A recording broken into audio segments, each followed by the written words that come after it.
వెలుగుపల్లె అనే చిన్న గ్రామంలో ఆరవ్ అనే ఒక బాలుడు ఉండేవాడు. అతను సాధారణంగా కనిపించేవాడు, కాని అతని జీవితంలో ఒక రహస్యముంది.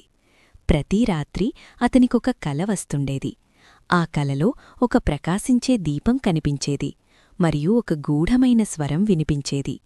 ఆరవ్, సమయం వచ్చింది, రా. ఒకరోజు ఆరవ్ తన తాతయ్య ఇంట్లో ఒక పాత గదిని శుభ్రం చేస్తుండగా ఒక పాత పెట్టె కనిపించింది. ఆ పెట్టెమీద దీపమాకారంలో ఒక గుర్తు ఉంది. అతను నెమ్మదిగా పెట్టెను తెరిచాడు. లోపల ఒక మాయదీపముంది. అతను దాన్ని తాకగానే అది ప్రకాశించడం ప్రారంభించింది. గాలి బలంగా వీచింది. చుట్టూ ఉన్న వస్తువులు కదలడం ప్రారంభించాయి. ఆరవ్, నిన్ను ఎన్నాళ్లుగానూ ఎదురుచూస్తున్నాను. అచానక్గా ఒక కాంతి అతన్ని చుట్టుకుంది. ఆరవ్ కళ్ళు తెరిచినప్పుడు అతను తన గ్రామంలో లేడు. అతను ఒక అద్భుతమైన ప్రపంచంలో ఉన్నాడు. రహస్య ద్వీపం. అక్కడ చెట్లు మాట్లాడుతున్నాయి, పక్షులు వెలుగులు విరజిమ్ముతున్నాయి, నదులు సంగీతంలా వినిపిస్తున్నాయి. అప్పుడే ఒక స్వరం వినిపించింది. నువ్వే నా ఆరవ్? అతను తిరిగి చూశాడు. మీరా అక్కడ నిలబడి ఉంది. మీరా చెప్పింది, ఇది సాధారణ ద్వీపం కాదు, ఇది మాయలో బంధించబడింది. కాలవేత్రుడు అనే మాంత్రికుడు ఈ ద్వీపాన్ని చీకటిలోకి నెట్టాలని చూస్తున్నాడు.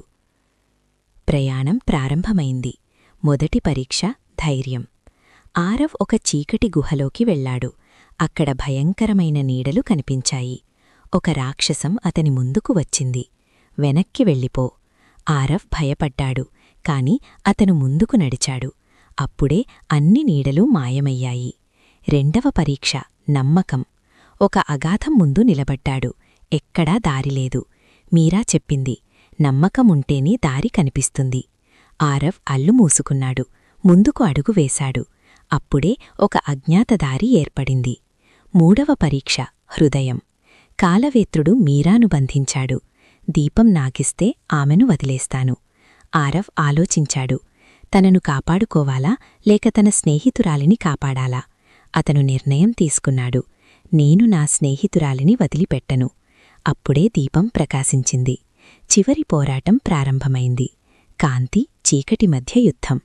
చివరికి కాంతి గెలిచింది. కాలవేత్రుడు ఓడిపోయాడు. ద్వీపం మళ్లీ వెలుగుతో నిండిపోయింది. మీరా నవ్వుతూ చెప్పింది, నువ్వే మా రక్షకుడు, దీపరక్షకుడు. ఆరవ్ తిరిగి తన గ్రామానికి వచ్చాడు. కాని ఇప్పుడు అతనికి తెలుసు, అసలు మాయ అతని లోపలే ఉంది.